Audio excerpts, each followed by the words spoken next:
Hi. Hold on. Lynn's going to be here in a moment.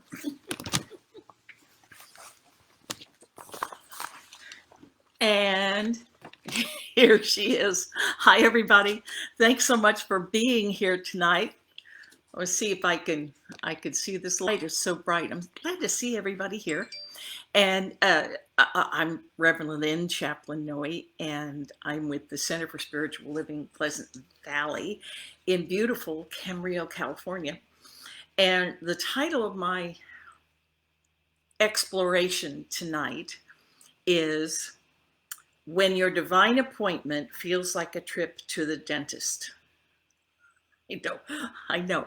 When I told Buzz that was the title of my talk, he said, "What the heck does that mean?" And I said, "Heck if I know."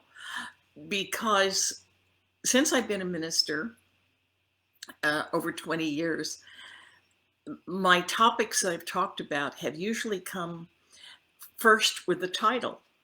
And I knew that, like Reverend Pam would say, we're going to talk about a particular principle this Sunday, and I would just put it in the computer, wake up the next morning, and there would be in my head, the tip of my tongue, the title. And then I would relax, let go, and kind of get out of my head about it. And the principle that I was talking about, the principle of that crazy title, whatever it was, would be revealed. And that's the way I choose the things that I'm going to talk about. So your divine appointment feels like going to the dentist. And so I was baffled why I was given that title. And then Buzz and I had a meeting, I think it was last Friday, with a young couple that we're going to marry Saturday. It's this great couple, just a beautiful couple, young and smart and wise beyond their years. I can bring it up. And Buzz is walking by here. Facebook Live is crazy. This beautiful couple, and we were supposed to marry them over a year ago, and then COVID changed everybody's plans. So within that amount of time, here this couple, they were so strong. Their love was not corrupted. They stayed focused on their love, and it got stronger. And how did they meet? It was a divine appointment. I won't go into the details, but it was a divine activity. They met, this strong couple. And so Buzz and I, my husband and I, met very interestingly. I won't go into those details.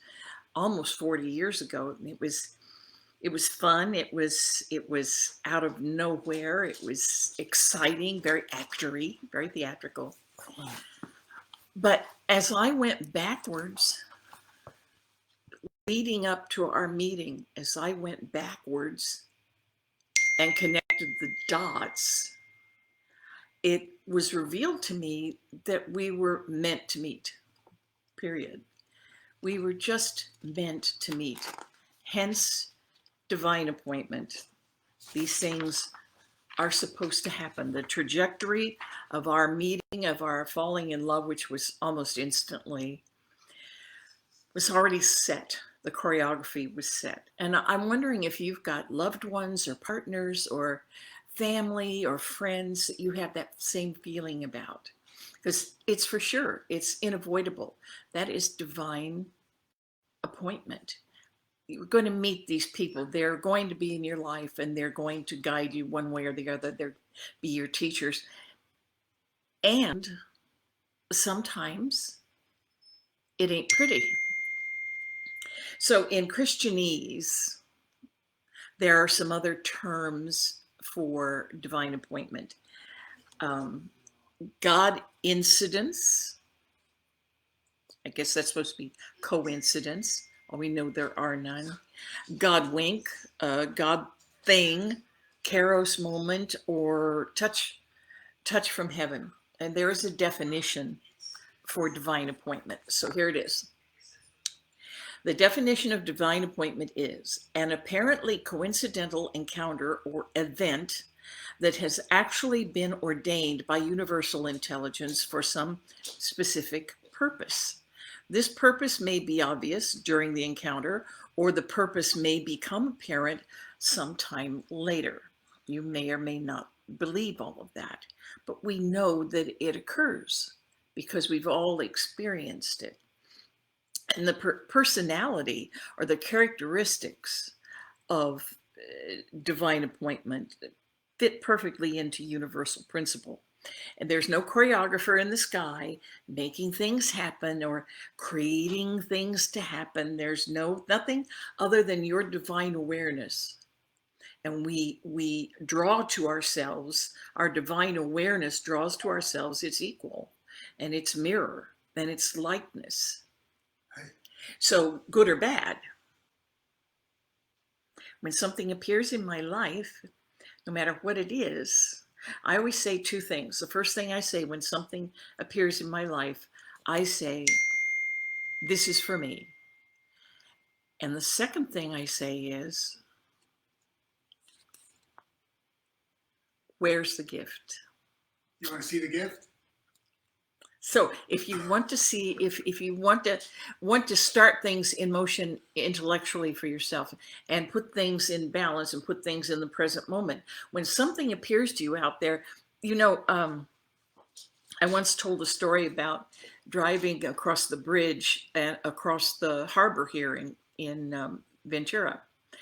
And I was just driving and I looked to the right and I saw a tiki hut floating down the harbor. And I looked at that tiki hut and I did what I always do. The appearance of this was unusual. So I did what I always do and I said, that's for me. And I got home and I went to the phone to check messages, and there was a message from a friend of mine from the Ladies' Council, and she said, message was, Lynn, I'm getting married and you're the only person I can imagine that I want to conduct the ceremony. And it's rather interesting. We're going to get married in a tiki hut floating down the harbor. I swear, this is true. So this was my awareness, my divine awareness was attracting to me my likeness. And my likeness is, you guys know me pretty well by now, I am a tiki hut floating down the harbor. I'm a little bit nutty. This was perfect. It was for me, and I said that. Now, I have 6 examples of the characteristics of divine appointment. Let me check the time, 7:10. Number 1, example, divine appointment. At the end of our capability, divine appointment occurs at the end of our capability, at a vulnerable moment. Something happens, we reach our limit, and we're on our knees, and all of a sudden, the check shows up in the mail. The diagnosis is not life-threatening. The car starts for no apparent reason all of a sudden and lets you drive to safety. The accident up ahead, you could have been in the accident unless you'd been late. So you missed being in the accident, or you were late. That's divine appointment. And how it relates to going to the dentist. You go to the dentist with what? With pain, with apprehension, with fear, with there's an unknown element to it, discomfort. But what happens when you're done with the dentist, aside from recuperating on whatever it is? What happens? You look wonderful. The pain is gone. Something is corrected. Here's divine appointment. You had insurance for it. How about that? That's divine appointment. Number 2, divine appointment turns distress into gratitude or prayer. When you're upset and you're irrational and you're terribly in upset and everything is going wrong, then something happens. You read a quote, or you watch one of our uplifts on Thursday, and something moves within you, and you give great thanks, and you go into prayer, a prayer of gratitude, because you didn't buckle down under the stress. So that's number 2. Number 3, divine appointment. Your perspective changes. So, do you remember that quote from Wayne Dyer? I'll read it to you. Change the way you look at things, and the things you look at change. When you change the way you see the world, when your intentions are positive and powerful, when you search only for the good, then your life transforms into the amazing adventure it was designed to be. And this kind of shift usually happens at some kind of divine appointment. Something happens.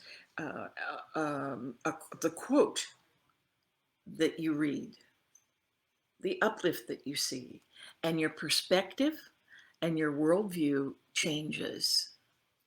And then, of course, number 4, fear. With divine appointment, fear meets prayer. When some event moves you from fear to the realization that love conquers all, that's divine appointment. And the hidden cause for just about everything is fear. And we know that. And the solution to everything is love. The answer is always love. And number 5 is grace. Divine appointment brings grace. When you feel blessed, like that young couple that we're going to marry Saturday. They're so beautiful. They're so adorable. And like Buzz and me, when we met, it was kismet. The joy that your children give you, that's divine appointment. When we come out of something terrible with tremendous clarity, that's divine appointment. We feel blessed. We feel grace. And number 6, the characteristics of divine appointment. If you bunch all of those things together that I just said, if that event, that thing that ends your pain, turns your stress into gratitude, changes how we see the world, moves us from fear to love, gives us grace, then everything changes. And that's divine appointment. So where is the trip to the dentist in terms of divine appointment? Well, I just talked about that. The pain, separation, grief. You don't get into a great school that you wanted to get into. When you break up with a relationship, so many examples that something happens that feels like a trip to the dentist. And you go, this is the worst thing that could ever happen to me. Why me? Why does this happen to me? And then what happens? That school that you thought was just not a good fit for you calls you, they send you a letter and they say, we think you're a wonderful fit, and here's a scholarship. Or the grief which we know, grief is just continual change and adjusting to the unexpected effects of grief. But all of a sudden something is elevated. You have this overwhelming sense of closeness to that person or the thing that you've lost. The gratitude is overwhelming that this even existed in your life. That's divine appointment. That's when it might feel like a trip to the dentist, but eventually there's a great clarity that occurs. You break up with a relationship, and what happens? And well, I know, rebound. They have to rebound. You meet, that's why I met Buzz. I went to something I didn't even want to go to, and there he was. 6 months later, we were married. The thing I didn't want to, I had a migraine headache. I really didn't want to be there. And it was a divine appointment. And that's when I met Buzz. Relationships are what started this whole exploration of divine appointment, relationships. Also, the news of the day today. And I don't watch the news, but it was unavoidable because they interrupted General Hospital. Why did they do that? Anyway, they interrupted General Hospital. And terrible, terrible news. There's corruption, and there's death, and there's loss, and there's all of this, and disease. All of this is in our face all the time. So all of this, beyond the appearance of all of this, and this sounds terrible to say, but it's true. There's a gift. There's a lesson. So that's why I always say, this is for me, and where's the gift? There is always a gift. Awareness is raised when there are terrible tragedies. People wake up. People unite. Communities are created out of tragedies. The appearance of these things, beyond the appearance of them, there is a gift. And I don't mean to be cruel or insensitive, because they're horrible things. But we know that we're supposed to live abundant and joyful lives. And we know that life sometimes doesn't look like that. We know that's the way it is. So how do I position this information to be able to see the gift? That I know there's a gift. How do I position? Well, here it is. Choice. If you're watching this tonight, and I'm so glad you are, this is a divine appointment. There's a gift in here for you. When you speak of this exploration of divine appointment in relationships to others now, that's a divine appointment. You are being a great teacher. You're waking up. People are waking up. And when Ram Dass said, we're all just walking each other home, you know, in a way, I think that's what he meant. I think he meant that is our humanness and our divine character, to want to be a community, and to want to help each other, and to want to be there for each other.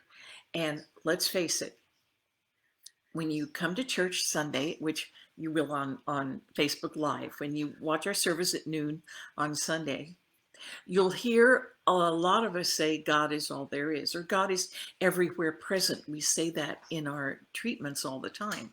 If God is everywhere present, then all of this stuff out there, that's God too. That's life. Life is this tremendous gift, and all of it is a gift. Always ask what the gift is. There's a lesson above and beyond the appearance. And boy, you know, these days, it just looks so iffy and so frightening. But remember that fear is really at the core of everything. So if we can take that fear, pour love over it, as our beloved Mary Jane used to say, and find the love and find the gift, find the prayer, find the gratitude. Allow it to change your perspective. Allow it to change things. Allow these divine appointments. It's all divine, the good and the bad. I think that's the whole dentist thing. That's what I was really trying to say. Maybe to help myself and to help you move past a lot of the things that we're seeing in our world today, because the great opportunity is that we are waking up, and the world wants to wake up, and the world is yearning to ascend to a higher expression of what life is. Life is wonderful, above and beyond the appearance. So we're dealing with two things: the potential, our divine potential, and the appearance of things. So thanks for keeping your divine appointment with me tonight. I'm really grateful that you were here. And make certain that you meet us Sunday at noon Pacific time on Facebook Live to see our wonderful service. And Lisa Coffey is the guest, speaking with, having conversation with Reverend Pam.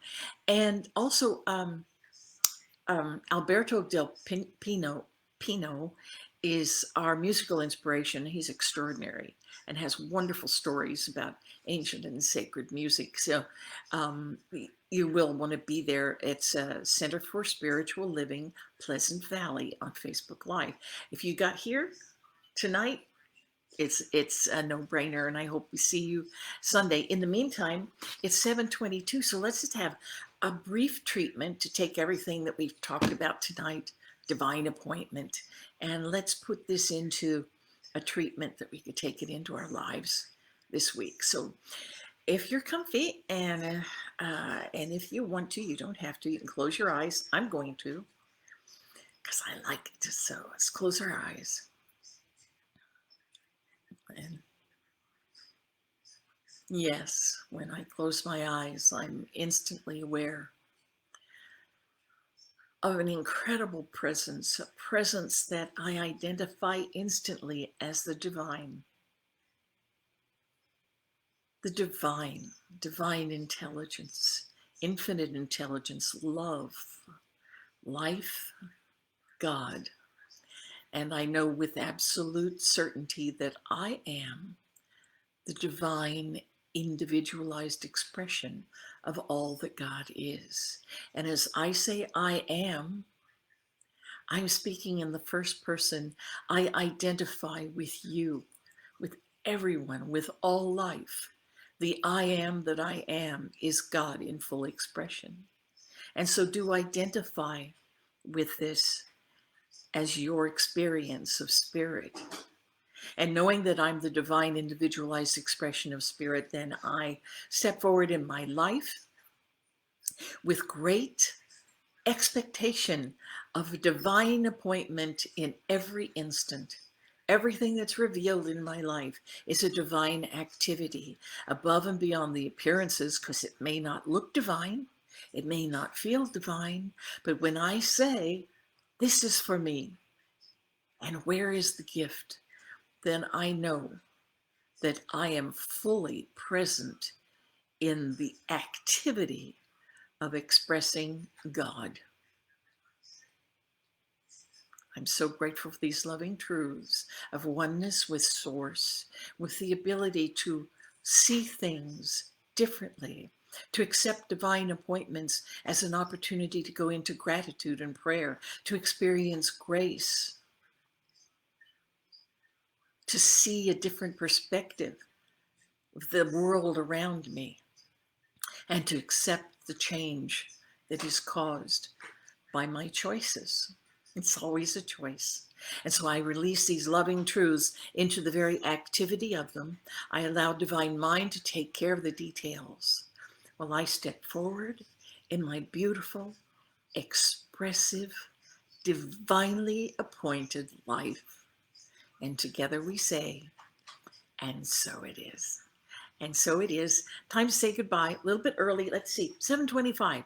So you've got 5 more minutes to actually stay in prayer, in the consciousness of prayer, and consider all the things that we've talked about tonight. So glad you were with me. I'll see you Sunday at noon on Facebook Live. I love you very much. And so begins the lesson. Later.